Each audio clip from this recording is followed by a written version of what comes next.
കടലിരമ്പിയെത്തുന്ന മഴക്കാലം, ആശങ്കകളും അപകടങ്ങളും പതിയിരിക്കുന്ന പെരുമഴക്കാലം. കുരുന്നുകൾ അക്ഷരമുറ്റത്തേക്ക് എത്തേണ്ടതും ഇതേ കാലത്ത് തന്നെ. മഴക്കെടുതിയുടെ വാർത്തകൾ നമുക്ക് ചുറ്റും നിറഞ്ഞു നിൽക്കുന്ന ഈ സാഹചര്യത്തിൽ നമ്മുടെ കുരുന്നുകളെ വിദ്യാലയങ്ങളിലേക്ക് അയക്കുമ്പോൾ അവർ എത്രമാത്രം സുരക്ഷിതരായിരിക്കുമെന്ന ആശങ്കയിലായിരിക്കും ഓരോ രക്ഷിതാക്കളും.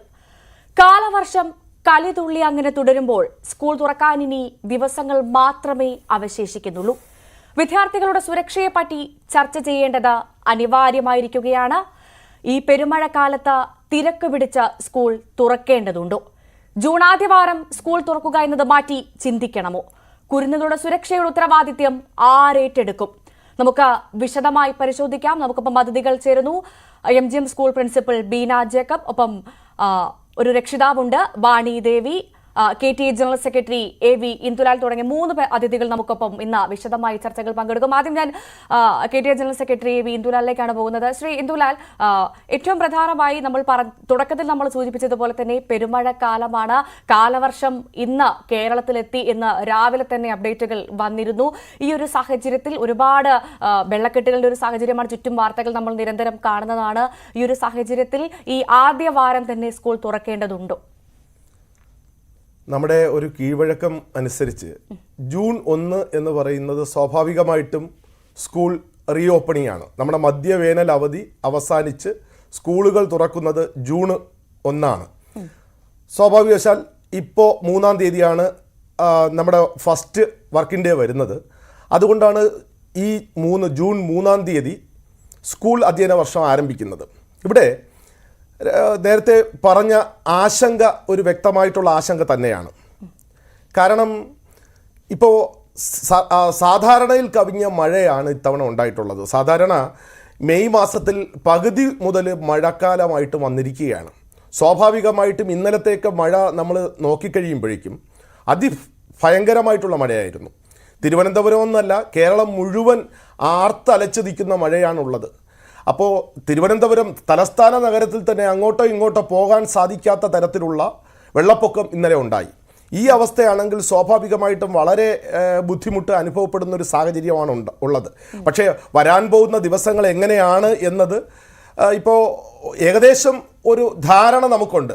കാലാവസ്ഥാ നിരീക്ഷണ കേന്ദ്രത്തിൻ്റെയൊക്കെ അറിയിപ്പ് വന്നതോടുകൂടി 200 മില്ലിമീറ്ററോളം മഴ ഉണ്ടാകും. 200 മില്ലിമീറ്ററോളം മഴ ഉണ്ടാകും എന്നാണ് പറയുന്നത്. വർഷകാലത്തിൻ്റെ വലിയ കെടുതികൾ ഉണ്ടായിക്കൊണ്ട് ഇരിക്കുകയാണ്. ഇന്ന് തന്നെ കോഴിക്കോട് മിന്നൽ ഉണ്ടായി.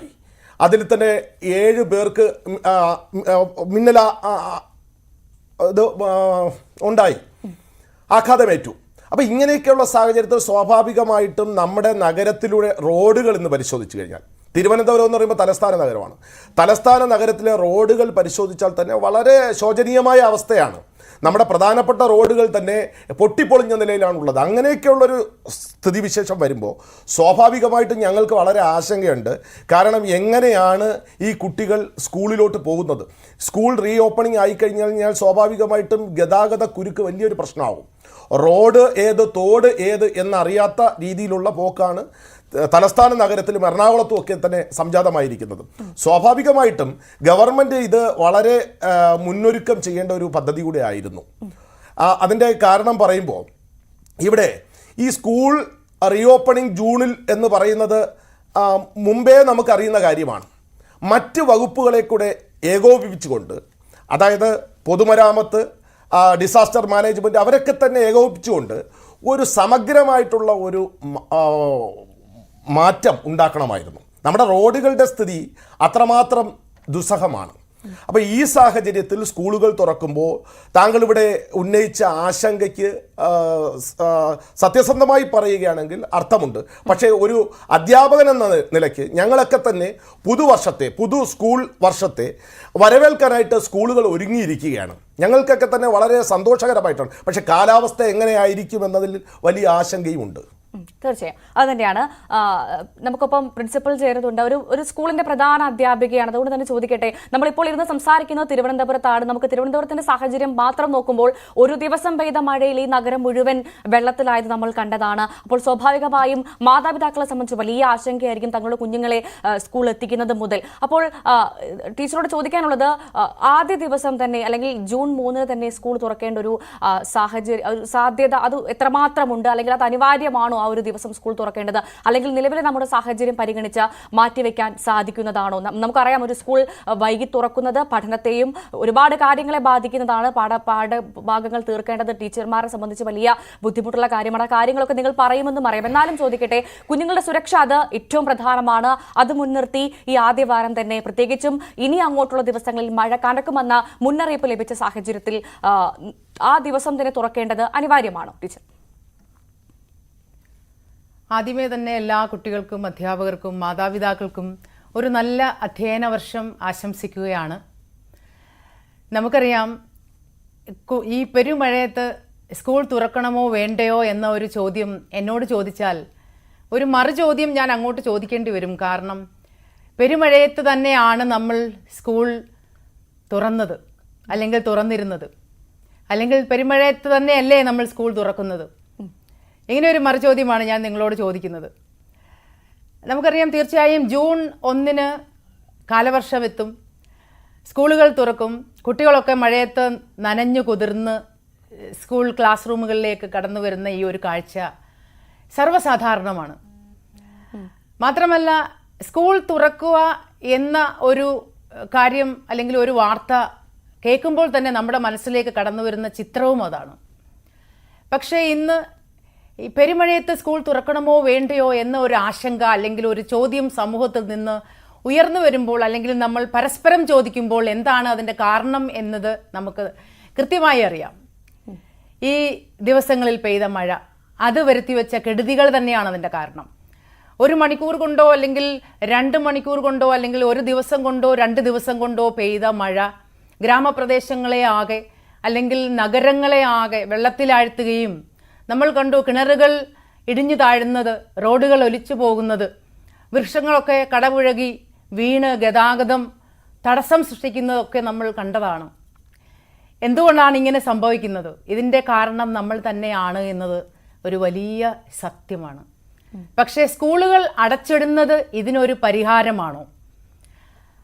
കാരണം പരിഹരിക്കാൻ ധാരാളം കാര്യങ്ങളുണ്ട്. ഞാൻ പറഞ്ഞു, നമ്മൾ തന്നെയാണ് ഇതിൻ്റെ കാരണമെന്ന്. ഇങ്ങനെ മഴക്കെടുതികൾക്ക്, വിനാശം, വിപത്തിനൊക്കെ കാരണം നമ്മൾ തന്നെയാണ്. അശാസ്ത്രീയമായ ഓട നിർമ്മാണം, വയലേലകളൊക്കെ നികത്തി അവിടെയൊക്കെ നിർമ്മാണ പ്രവർത്തനങ്ങളൊക്കെ നടത്തുന്ന ആ ഒരവസ്ഥ, മഴവെള്ള സംഭരണം അല്ലെങ്കിൽ അതിൻ്റെ സുഗമമായ ഒഴുക്ക് ഒക്കെ തടസ്സം സൃഷ്ടിക്കുന്നത് തന്നെയാണ് ഈ വെള്ളപ്പൊക്കത്തിനും പ്രളയത്തിനും ഒക്കെ ഒത്തിരി കാര്യങ്ങളിൽ ഒന്ന് എന്ന് എനിക്ക് പറയേണ്ടി വരും.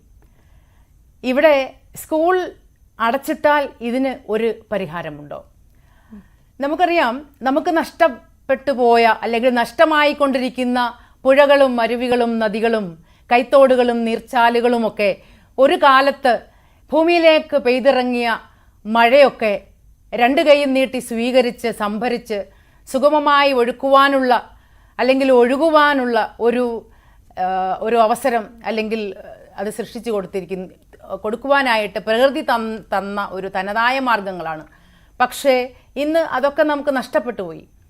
എല്ലാ അരുവികളും അല്ലെങ്കിൽ തോടുകളുമൊക്കെ ഇന്ന് മാലിന്യ കൂമ്പാരങ്ങളായി മാറിക്കൊണ്ടിരിക്കുകയാണ്.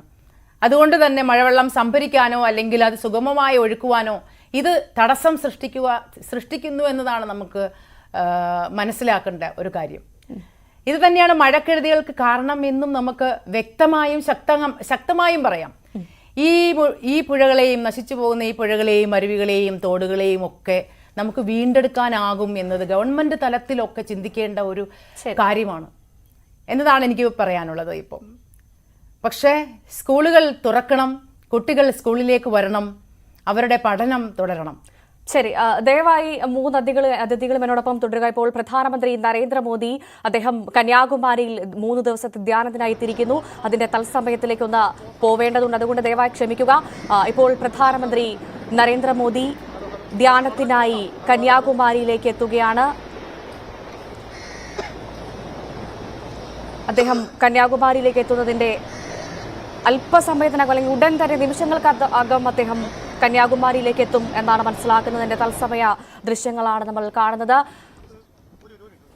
വി അരുൺ വാർത്തയുടെ വിശദാംശങ്ങളുമായി ചേരുന്നു. അരുൺ, അങ്ങനെ പ്രധാനമന്ത്രിയെ സ്വീകരിക്കാൻ കന്യാകുമാരി ഒരുങ്ങിക്കഴിഞ്ഞിരുന്നു ദിവസങ്ങൾക്ക് മുൻപ് തന്നെ. ഇപ്പോൾ അദ്ദേഹം എത്തിക്കഴിഞ്ഞു എന്നാണ് മനസ്സിലാക്കുന്നത്. അദ്ദേഹം എത്തിയോ കന്യാകുമാരിയിലേക്ക്? അദ്ദേഹം 3 ദിവസത്തെ ധ്യാനത്തിനായിട്ടാണ് എത്തുന്നത്. വലിയ സുരക്ഷാ ക്രമീകരണങ്ങൾക്ക് നടുവിലേക്കാണ് പ്രധാനമന്ത്രി എത്തുന്നത്. എത്തിയോ അദ്ദേഹം?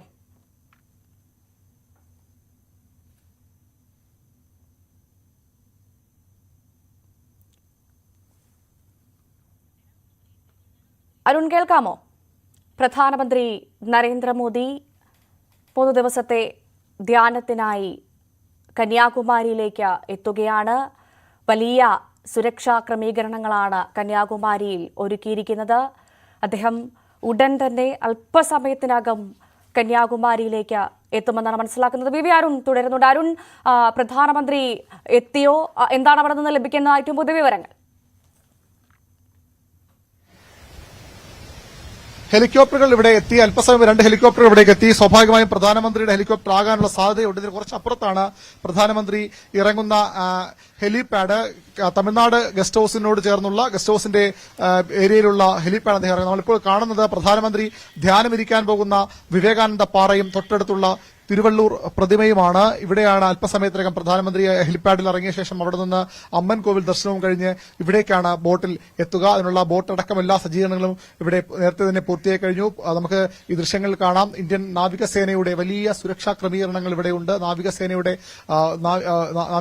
ഈ പാറയ്ക്ക് ചുറ്റും റോന്തു ചുറ്റുന്ന കാഴ്ചകളും കാണാം.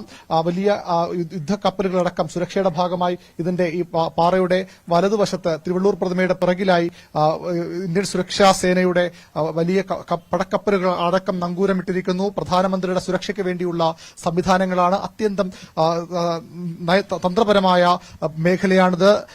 നമുക്കറിയാം, ശ്രീലങ്കയോട് അതിർത്തി പങ്കിടുന്ന പ്രദേശം വളരെ കുറച്ചു ദൂരം മാത്രമേ സമുദ്രാതിർത്തി ശ്രീലങ്കയുമായി ഇവിടെ അകലമുള്ളൂ. അതുകൊണ്ട് തന്നെ വളരെയധികം തന്ത്രപ്രധാനമായ ഒരു മേഖല കൂടിയാണിത്. രാജ്യത്തിന്റെ സുരക്ഷ സംബന്ധിച്ച് അവിടേക്കാണ് രാജ്യത്തിന്റെ പ്രധാനമന്ത്രി എത്തുന്നത്. അവിടെയാണ് രാജ്യത്തിന്റെ പ്രധാനമന്ത്രി ഇന്നും നാളെ മുഴുവൻ ദിവസവും മറ്റന്നാൾ വൈകുന്നേരം വരെ ധ്യാനമിരിക്കാൻ പോകുന്നത്. ചരിത്രപ്രസിദ്ധമായ വിവേകാനന്ദ പാറയാണ് നമ്മൾ ഇപ്പോൾ കണ്ടുകൊണ്ടിരിക്കുന്നത്. അവിടേക്കാണ് പ്രധാനമന്ത്രി നരേന്ദ്രമോദി അവസാനഘട്ട തെരഞ്ഞെടുപ്പിന്റെ തലേ ദിവസം എത്തുന്നത്.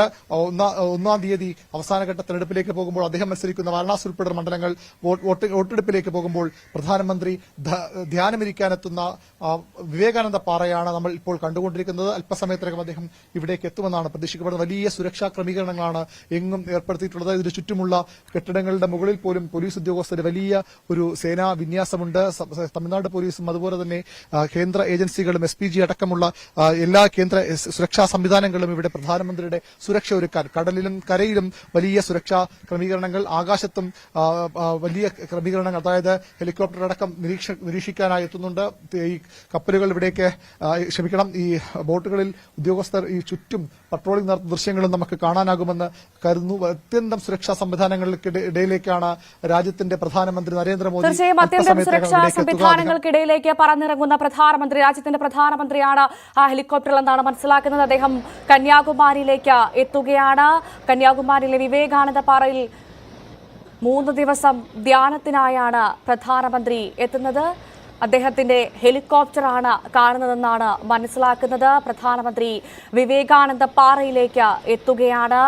വലിയ തന്ത്രപ്രധാനമായ സുരക്ഷയ്ക്ക് നടുവിലൂടെയാണ് പ്രധാനമന്ത്രി എത്തുന്നത്.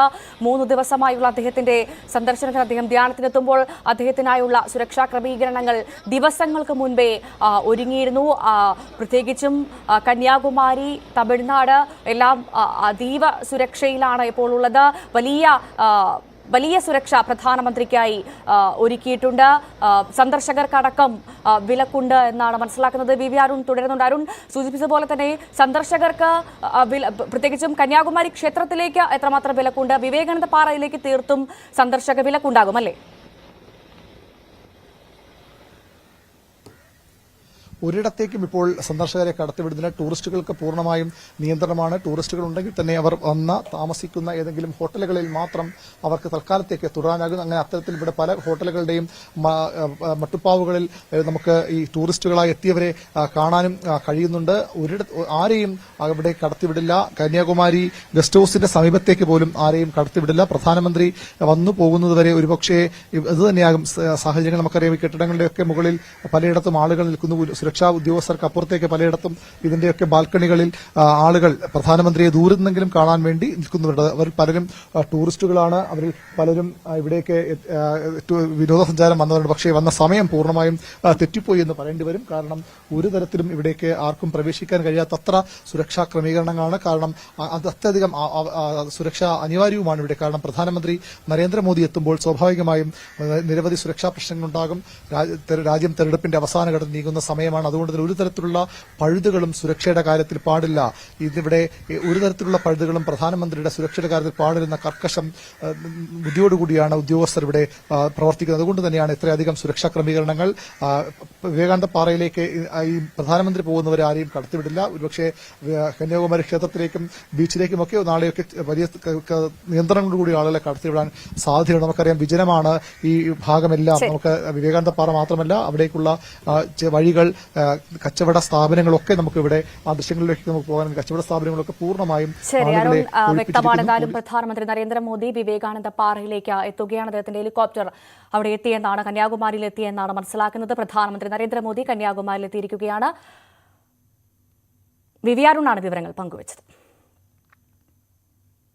നമ്മൾ വീണ്ടും വിഷയത്തിലേക്ക് വരികയാണ്. നമുക്കൊപ്പം അതിഥികൾ തുടരുന്നുണ്ട്.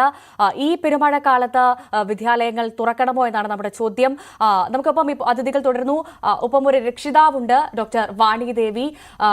ശ്രീമതി വാണിദേവി, ഒരു മാതാപിതാവ് എന്ന നിലയിൽ, അല്ലെങ്കിൽ രക്ഷിതാവ് എന്ന നിലയിൽ ഈ പെരുമഴക്കാലത്ത് അത് മാത്രം ഒരുപാട് അപകടങ്ങൾ നമ്മൾ കാണുന്നു, വെള്ളക്കെട്ടുകൾ കാണുന്നു. ഈ ഒരു വലിയ സാഹചര്യത്തിൽ തന്റെ കുഞ്ഞിനെ വിദ്യാലയത്തിലേക്ക് വിടാൻ ഏതെങ്കിലും തരത്തിലുള്ള ഒരു ആശങ്ക താങ്കൾക്കുണ്ടോ? തീർച്ചയായിട്ടും ആശങ്കകളുണ്ട്. നമുക്ക് ഇന്നിവിടെ കുട്ടികളുടെ സുരക്ഷിതത്വം എന്ന് പറയുന്നത് ചോദ്യം തന്നെയാണ്. എത്രയോ ദിവസങ്ങളിൽ നമ്മൾ കഴിഞ്ഞ കുറേ നാളുകളായിട്ട് കാണുന്നുണ്ട്, എത്രയോ സ്ഥലങ്ങളിൽ അപകടങ്ങൾ ഉണ്ടാകുന്നു. റോഡ് ഏതാ, പുഴ ഏതാ, വഴി ഏതാ എന്ന് തിരിച്ചറിയാൻ പറ്റാത്ത ഒരവസ്ഥ. ഇപ്പോൾ ടീച്ചർ പറഞ്ഞതുപോലെ നേരത്തെ പെരുമഴക്കാലത്ത് തന്നെയല്ലേ സ്കൂൾ തുറന്നിരുന്നത് എന്ന് ചോദിച്ചാൽ നമ്മൾ എല്ലാവരും മഴ നനഞ്ഞ് തന്നെ സ്കൂളിൽ പോയിരുന്നവരാണ്. പക്ഷേ അന്നത്തെ ഒരു സാഹചര്യമല്ല ഇന്ന് നിലനിൽക്കുന്നത്. അന്ന് കുട്ടികൾ പഠിച്ചിരുന്നത് സ്വന്തം വീടിൻ്റെ അടുത്തുള്ള പരിസരത്തുള്ള ഒരു സ്കൂളിൽ എന്നും നടന്നു പോകുന്ന, കളിക്കാൻ പോകുന്ന വഴികളിലൂടെ നടന്നും കുട്ടികളുടെ കൂടെ കൂട്ടുകൂടിയും പോവുകയും അവിടുന്ന് വളരെ പരിചിതമായ സ്ഥലങ്ങളിലൂടെ തിരിച്ചു വരികയും ചെയ്യുകയാണ്. പക്ഷേ ഇന്നത്തെ ഒരു സാഹചര്യം അതല്ല. കിലോമീറ്ററുകൾ ദൂരത്തുള്ള സ്കൂളുകളിലാണ് കുട്ടികൾ പോകുന്നത്. ചെറിയ കുട്ടികളുടെ കാര്യം മാത്രമല്ല, +1-നും +2-നും ഒക്കെ പഠിക്കുന്ന കുട്ടികളുടെ കാര്യം നോക്കിയാലും അങ്ങനെ തന്നെയാണ്. അപ്പോൾ ഇവിടെ ഇവരുടെ യാത്രാ സൗകര്യം നമ്മൾ മെനിങ്ങാന്നുള്ള പത്രങ്ങളിലും നമ്മൾ കണ്ടിട്ടുണ്ടായിരുന്നു. ഒരു സ്കൂളിൻ്റെ ഗ്രൗണ്ട് ഇടിഞ്ഞു വീഴുന്നു, അല്ലെങ്കിൽ അവിടെ സപ്പോർട്ട് കിട്ടിയിരുന്ന മതിൽ ഇടിഞ്ഞു വീഴുന്നു. അപ്പോൾ ഇവിടെയൊക്കെ നമ്മൾ സുരക്ഷിതത്വം, കൂര ഇടിഞ്ഞു വീഴുന്നു. ഇവിടെ എങ്ങനെയാണ് നമ്മൾ സുരക്ഷിതത്വം ഉറപ്പാക്കുക? ഇത് എല്ലാ സ്കൂളുകളും അടച്ചിടുന്ന ഒരു തീരുമാനമാണോ വേണ്ടത് എന്നൊക്കെ ചോദിച്ചു കഴിഞ്ഞാൽ, അടച്ചിടുക എന്നുള്ളത് മാത്രം ഇതിനൊരു പരിഹാരമല്ല എന്നുള്ളത് ഉറപ്പ് തന്നെയാണ്. സ്കൂൾ അടച്ചിടുക അല്ലെങ്കിൽ വിദ്യാഭ്യാസം വേണ്ട എന്ന് വയ്ക്കുക ഇതിനൊരു പരിഹാരമല്ല. പക്ഷെ കുട്ടികളുടെ സുരക്ഷിതത്വം നമ്മൾ ഉറപ്പ് വരുത്താണ്ട് ധൃതി പിടിച്ച് സ്കൂൾ തുറക്കുന്ന ഒരു അവസ്ഥയിലേക്ക് പോകുമ്പോൾ അവിടെ തീർച്ചയായിട്ടും ആശങ്കകൾ ഉണ്ടാവും. നമ്മൾ നാളെ വേറൊരു അപകട വാർത്ത ഇതുപോലെ ചർച്ച ചെയ്യേണ്ടി വരില്ല എന്നുള്ളത് നമുക്ക് ഉറപ്പുവരുത്താൻ പറ്റണം. എന്ന് നമുക്ക് ഉറപ്പുവരുത്താൻ സാധിക്കണം. അത് തന്നെയാണ് ഏറ്റവും പ്രധാനം. ശ്രീ എ വി ദുലാൽ, ചോദ്യം ഇതാണ്. ഏറ്റവും പ്രധാനമായി സ്കൂൾ തുറക്കുന്നത് കൃത്യസമയത്ത് തുറന്നാലും, ഇനി അതല്ല ഈ ഒരു സാഹചര്യം കണക്കിലാക്കി മുന്നോട്ട് നീട്ടിയാലും, ഏറ്റവും പ്രധാനമായി അറിയേണ്ടത് സ്കൂൾ തുറക്കുന്നതിന് മുൻപ് വേണ്ട ഒരുക്കങ്ങളെല്ലാം പൂർണ്ണമായിട്ടുണ്ടോ, അല്ലെങ്കിൽ ആ ഒരുക്കങ്ങളും മഴക്കാലപൂർവ്വ ശുചീകരണം പോലെ അതും പൂർണ്ണമായും നടക്കാത്തൊരു സാഹചര്യമാണ് ഉള്ളത്. അതിനുള്ള പണം അനുവദിക്കാൻ ഈ തെരഞ്ഞെടുപ്പ് ചട്ടമൊക്കെ ഒരു തടസ്സമായി നിന്നിട്ടുണ്ടോ എന്നാണ് അവിടെ ഒരു ചോദ്യം പ്രസക്തമാണ്. ഇവിടുത്തെ പ്രധാന കാര്യം ഈ മുന്നൊരുക്കം എത്രമാത്രം എന്നത് ചിന്തിക്കുമ്പോൾ നമുക്ക് സ്വാഭാവികമായിട്ടും വിദ്യാഭ്യാസ വകുപ്പ് മാത്രം ചെയ്യേണ്ട കാര്യങ്ങളല്ല സ്കൂൾ തുറക്കുന്നതുമായിട്ട് ബന്ധപ്പെട്ട മുന്നൊരുക്കങ്ങൾ. ഞാൻ നേരത്തെ പറഞ്ഞതുപോലെ തന്നെയാണ് നമ്മുടെ പൊതുമരാമത്ത് വകുപ്പ്, നമ്മുടെ റോഡുകളുടെ അവസ്ഥ, നമ്മുടെ ഓടകൾ ശരിയാക്കുന്നത്. നമുക്ക് ഇപ്പം തന്നെ ഓരോ ഓടകളിലൂടെയും വെള്ളം പോകാത്ത അവസ്ഥയിൽ അങ്ങോട്ട് ബ്ലോക്കായിട്ടുണ്ട്. കാരണം നമുക്ക് ഇപ്പം ഏത് ജില്ല എടുത്ത് നോക്കിയിരുന്നാലും അവിടെയൊക്കെ വെള്ളക്കെട്ടാണ്. സാഹചര്യങ്ങൾ, റോഡ് പണിയില്ല.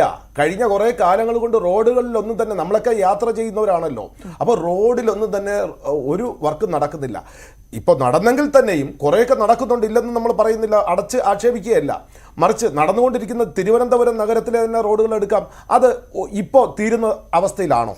നാളെ ഒരു മഴ ഉണ്ടായിക്കഴിഞ്ഞു കഴിഞ്ഞാൽ തിരുവനന്തപുരത്തെ പ്രധാന റോഡുകൾ എടുത്ത് നിങ്ങൾ പരിശോധിക്കുക.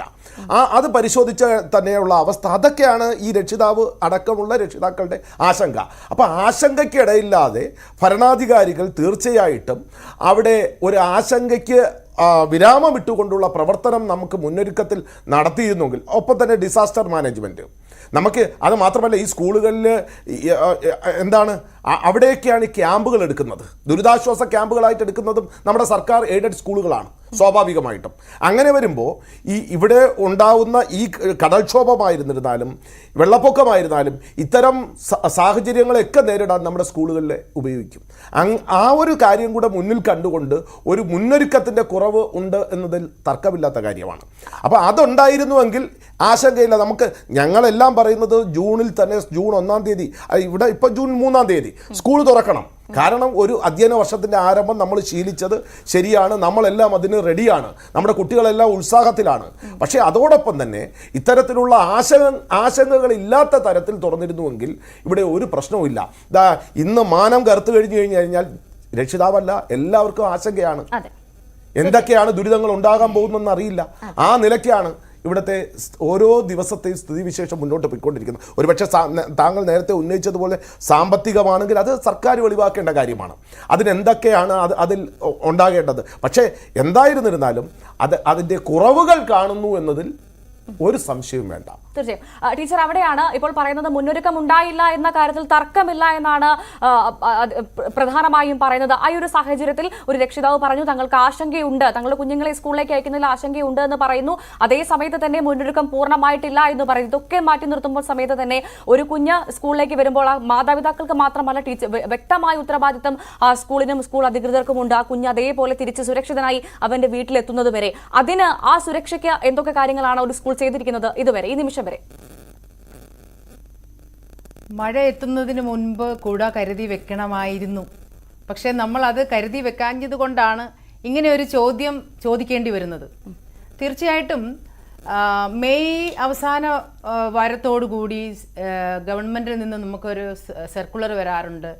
മഴക്കാല ശുചീകരണ പ്രവർത്തനങ്ങൾ, മഴക്കാല പൂർവ്വ ശുചീകരണ പ്രവർത്തനങ്ങൾക്കുള്ള നിർദ്ദേശങ്ങളും മാർഗങ്ങളുമായിട്ടുള്ളൊരു സർക്കുലർ. ഞാൻ പറയുന്നത് ഈ ഒരു സർക്കുലർ സ്കൂളുകളിൽ മാത്രമല്ല അയക്കേണ്ടത്.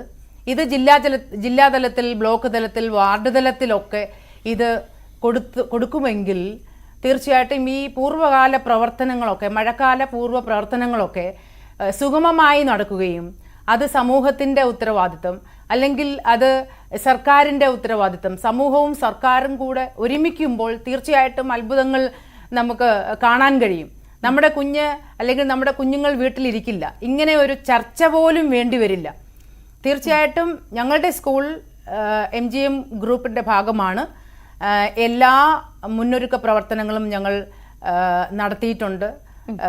ഞങ്ങൾ തയ്യാറാണ് ഞങ്ങളുടെ കുട്ടികളെ സ്വാഗതം ചെയ്യാൻ. തീർച്ചയായിട്ടും തിമിർത്ത് പെയ്യുന്ന മഴയിലും വികൃതി കാണിച്ചു വരുന്ന കുഞ്ഞുങ്ങളെ സസന്തോഷം സ്വീകരിക്കാൻ ഞങ്ങളുടെ സ്ഥാപനം തയ്യാറാണ് എന്ന് വളരെ ഉറപ്പോടെ പറയുകയാണ്. തീർച്ചയായും ആ ഉറപ്പ് എത്രമാത്രം ഏതൊക്കെ വിദ്യാലയങ്ങൾക്ക് നൽകാൻ സാധിക്കുമെന്നൊരു ചോദ്യമാണ് ബാക്കി നിൽക്കുന്നത്. ഞാൻ 3 അതിഥികളിലേക്കും വളരെ വേഗം തിരിച്ചെത്താം ഒരു ഇടവേളയ്ക്ക് ശേഷം.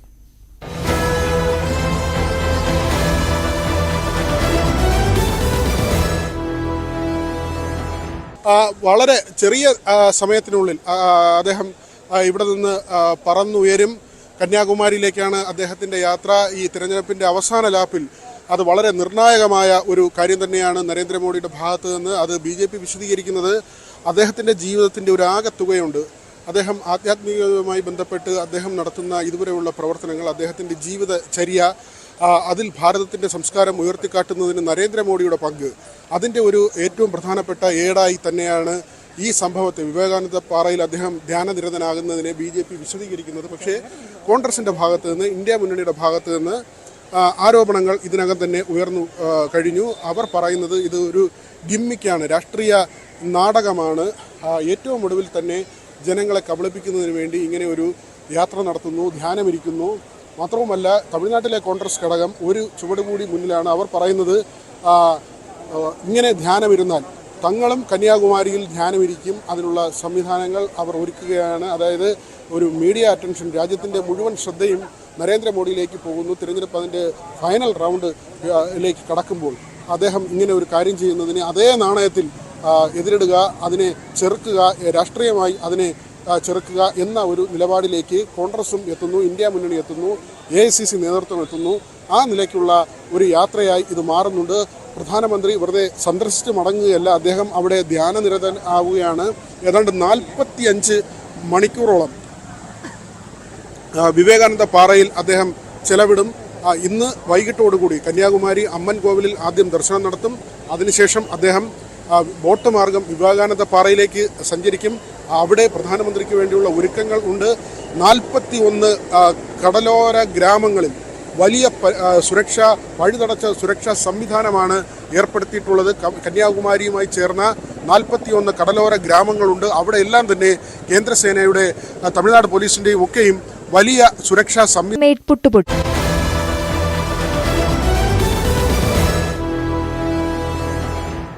നമ്മൾ വീണ്ടും അതിഥികളിലേക്ക് പോവുകയാണ്.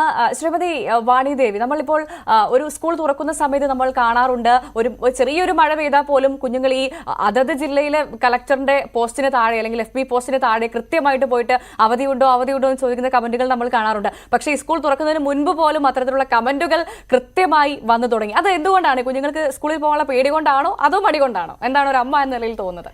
കുട്ടികൾക്ക് സ്കൂളിൽ പോകാനുള്ള പേടി കൊണ്ടൊന്നുമല്ല. അവരെ സംബന്ധിച്ചിടത്തോളം തിരിച്ച് സ്കൂളിലേക്ക് പോകാൻ തന്നെ മിക്കവാറുമുള്ള ഭൂരിപക്ഷം കുട്ടികളും സ്കൂളിലേക്ക് പോകാനുള്ള ഒരു ഉത്സാഹത്തിലും അവരുടെ സുഹൃത്തുക്കളെ കാണാനുള്ള ഉത്സാഹത്തിലും ഒക്കെ തന്നെയാണ്. എന്നാലും തിരിച്ചൊരു സ്ട്രിക്റ്റ് ആയിട്ടുള്ള ഷെഡ്യൂൾഡ് ആയിട്ടുള്ള ഒരു റുട്ടീനിലേക്ക് പോകേണ്ടി വരും എന്നുള്ള ഒരു ബുദ്ധിമുട്ട്. കാര്യം തോന്നുമ്പോൾ എഴുന്നേറ്റു, ഇഷ്ടമുള്ള കാര്യങ്ങൾ മാത്രം ചെയ്തു, കളിച്ചു, നടന്നു, അല്ലെങ്കിൽ സമ്മർ ക്യാമ്പുകൾക്ക് പോയി മാത്രം നടന്നിരുന്ന, വളരെ റെസ്ട്രിക്ഷൻസ് ഒന്നും ഇല്ലായിരുന്ന കുട്ടികളിലേക്ക് കുറേ കൂടെ റെസ്പോൺസിബിലിറ്റീസ് എടുക്കേണ്ടി വരുമ്പോൾ ആ ഒരു ചേഞ്ചിനോടുള്ള ഒരു ബുദ്ധിമുട്ട് എല്ലാ കുട്ടികൾക്കും ഉണ്ടാവും.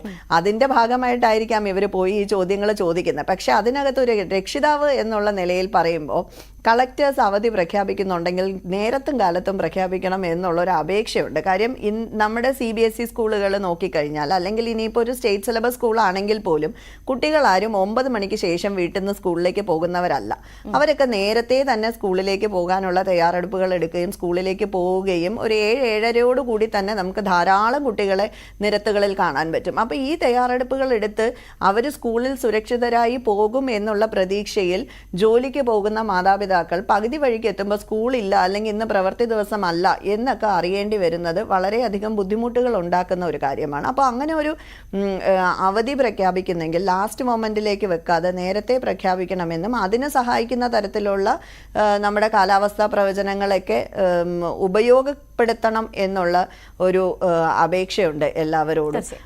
അത് വളരെ ഇമ്പോർട്ടൻ്റ് ആണ്. കാര്യം നമ്മൾ കഴിഞ്ഞ വർഷവും അതിന് മുന്നിലത്തെ വർഷവും ഒക്കെ പലപ്പോഴും കണ്ടതാണ്, സ്കൂൾ വർക്കിംഗ് ടൈം തുടങ്ങിയതിന് ശേഷം അവധി പ്രഖ്യാപിക്കുന്ന ഒരു കാര്യം. അങ്ങനെ പാടില്ല എന്ന് പറഞ്ഞൊരു ഓർഡർ വന്നതിനെക്കുറിച്ച് നമ്മൾ കണ്ടിട്ടുണ്ട്. അതുപോലെ തന്നെ ഇമ്പോർട്ടൻ്റ് ആയിട്ടുള്ള ഒരു കാര്യമാണ് നമ്മളിപ്പോൾ കണ്ടുകൊണ്ടിരിക്കുന്ന കമ്മ്യൂണിക്കബിൾ ആയിട്ടുള്ള ഡിസീസസിനെ കുറിച്ച്. ഇപ്പോൾ വളരെയധികം ജോണ്ടിസ് നമ്മുടെ നഗരങ്ങളിൽ പടർന്നു പിടിക്കുന്നു എന്ന് നമ്മൾ കാണുന്നുണ്ട്. ഇതും ഒരു രക്ഷകർത്താവ് എന്നുള്ള നിലയിൽ ആശങ്കയുണ്ടാക്കുന്നതാണ്. കുട്ടികൾക്ക് സാധാരണ ചുമയും ജലദോഷവും ഒക്കെ വരാറുണ്ട്.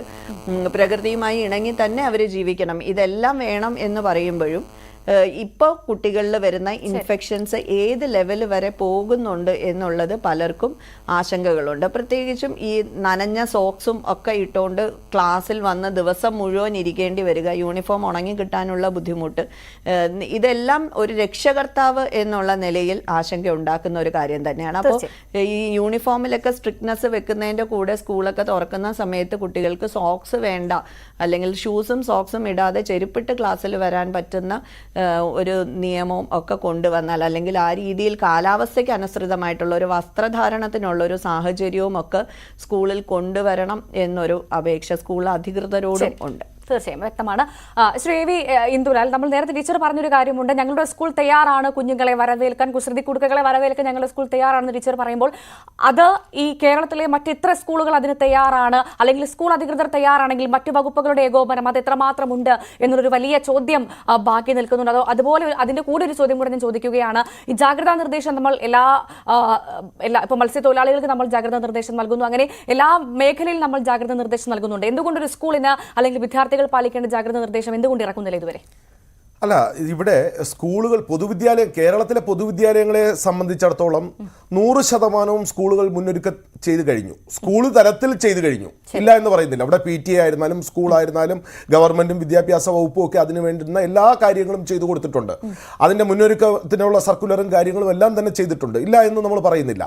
പക്ഷെ ഇവിടെ നമ്മൾ പറഞ്ഞു വന്ന കാര്യം, നമുക്ക് അനുബന്ധമായിട്ടുള്ള ചില പ്രശ്നങ്ങളുണ്ട്. അനുബന്ധ പ്രശ്നങ്ങൾ എന്ന് പറയുന്നത് നമ്മുടെ റോഡുകൾ, നമ്മുടെ തോടുകൾ, ഇവ മൂലം ഉണ്ടാകുന്ന ജലാശയങ്ങൾ, ഇവയൊക്കെ ഉണ്ടാക്കുന്ന പ്രശ്നങ്ങൾ, ട്രാഫിക് പ്രശ്നങ്ങൾ, ഈ അനുബന്ധ വകുപ്പുകളുടെ പ്രശ്നങ്ങൾ നേരിടുന്ന ഒരു സാഹചര്യം ഇല്ല. അത് ഒരു വലിയ കുരുക്കായിട്ട് മാറുന്ന ഒരു സാഹചര്യം മഴക്കെടുതിയിൽ ഉണ്ടാകുന്നു. അവിടെയാണ് ഞങ്ങൾ പറയുന്നത്, സ്കൂളുകളെ സംബന്ധിച്ചിടത്തോളം ഈ ആഴ്ചയൊക്കെ തന്നെ എല്ലാ സർക്കാർ എയ്ഡഡ് സ്കൂളുകളിലും PTA മീറ്റിംഗ് വിളിച്ചിട്ടുണ്ട്. അവിടുത്തെ മുന്നൊരുക്കങ്ങൾ ചെയ്തിട്ടുണ്ട്. സ്കൂൾ ശുചീകരണ പരിപാടികൾ ചെയ്യുന്നുണ്ട്. പ്രഥമ അധ്യാപകരും അതോടൊപ്പം തന്നെ മറ്റ് ജീവനക്കാരും എല്ലാം ചേർന്ന് സംയുക്തമായിട്ടാണ് ചെയ്തുകൊണ്ടിരിക്കുന്നത്. അത്തരം കാര്യങ്ങളൊക്കെ ചെയ്യുന്നുണ്ട്.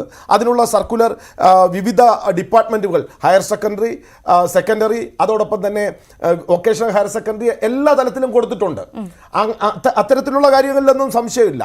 പക്ഷേ ഇതിൽ ചെയ്യാനുള്ള, നമ്മൾ നേരത്തെ പറഞ്ഞതുപോലെ മുന്നൊരുക്കങ്ങൾക്ക് ഒരു ഏകോപനം സംവിധാനങ്ങൾ തമ്മിൽ ഉണ്ടായിരുന്നുവെങ്കിൽ സ്കൂൾ തുറക്കുന്നത് ജൂൺ മാസത്തിലാണെന്ന് വ്യക്തതയോടുകൂടി അറിയാം.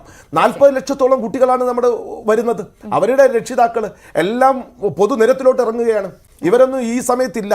അപ്പോൾ അങ്ങനെ ഒരു വലിയൊരു മാസ് വരുമ്പോൾ അതിന് കൈകാര്യം ചെയ്യാനുള്ള സംവിധാനം നമ്മുടെ റോഡുകൾക്കും നമ്മുടെ സംവിധാനങ്ങൾക്കും ഉണ്ടോ, അത് പ്രത്യേകിച്ചും ഈ മഴക്കാലത്തുണ്ടോ എന്നതാണ് അവിടുത്തെ ഏറ്റവും പ്രസക്തമായിട്ടുള്ള ചോദ്യം. അപ്പൊ അതിനെ നേരിടുന്നതിൽ ഗവൺമെന്റിന് ഒരു ശക്തമായിട്ടുള്ള ഇടപെടൽ വേണമായിരുന്നു. തീർച്ചയായും. എന്തായാലും നമ്മുടെ ചോദ്യം ഇതായിരുന്നു, ഈ പെരുമഴക്കാലത്ത് സ്കൂൾ തുറക്കണമോ എന്ന ആ ചോദ്യം ഞങ്ങൾ യൂട്യൂബിലും നമ്മുടെ പ്രേക്ഷകരോട് ചോദിച്ചിരുന്നു. അതിന് കൃത്യമായി അഭിപ്രായം പ്രേക്ഷകർ പറഞ്ഞത് സ്കൂൾ തുറക്കണമെന്ന അഭിപ്രായമുള്ളത് 31% പേരും, എന്നാൽ സ്കൂൾ ഈ പെരുമഴക്കാലത്ത് തുറക്കേണ്ട എന്ന് 69% പേരും അഭിപ്രായം പറഞ്ഞു. എന്തായാലും സുരക്ഷിതമായി സ്കൂളുകൾ തുറക്കുക, നമ്മുടെ കുഞ്ഞുങ്ങളാണ്, അവർ സുരക്ഷിതരായി വീട്ടിൽ നിന്ന് വന്നതുപോലെ തന്നെ തിരിച്ച് വീട്ടിലേക്കും എത്തണം എന്ന് മാത്രമേ പറയാനുള്ളൂ. വളരെ നന്ദി ചർച്ചയിൽ പങ്കെടുത്ത അതിഥികൾക്ക്. നമസ്കാരം.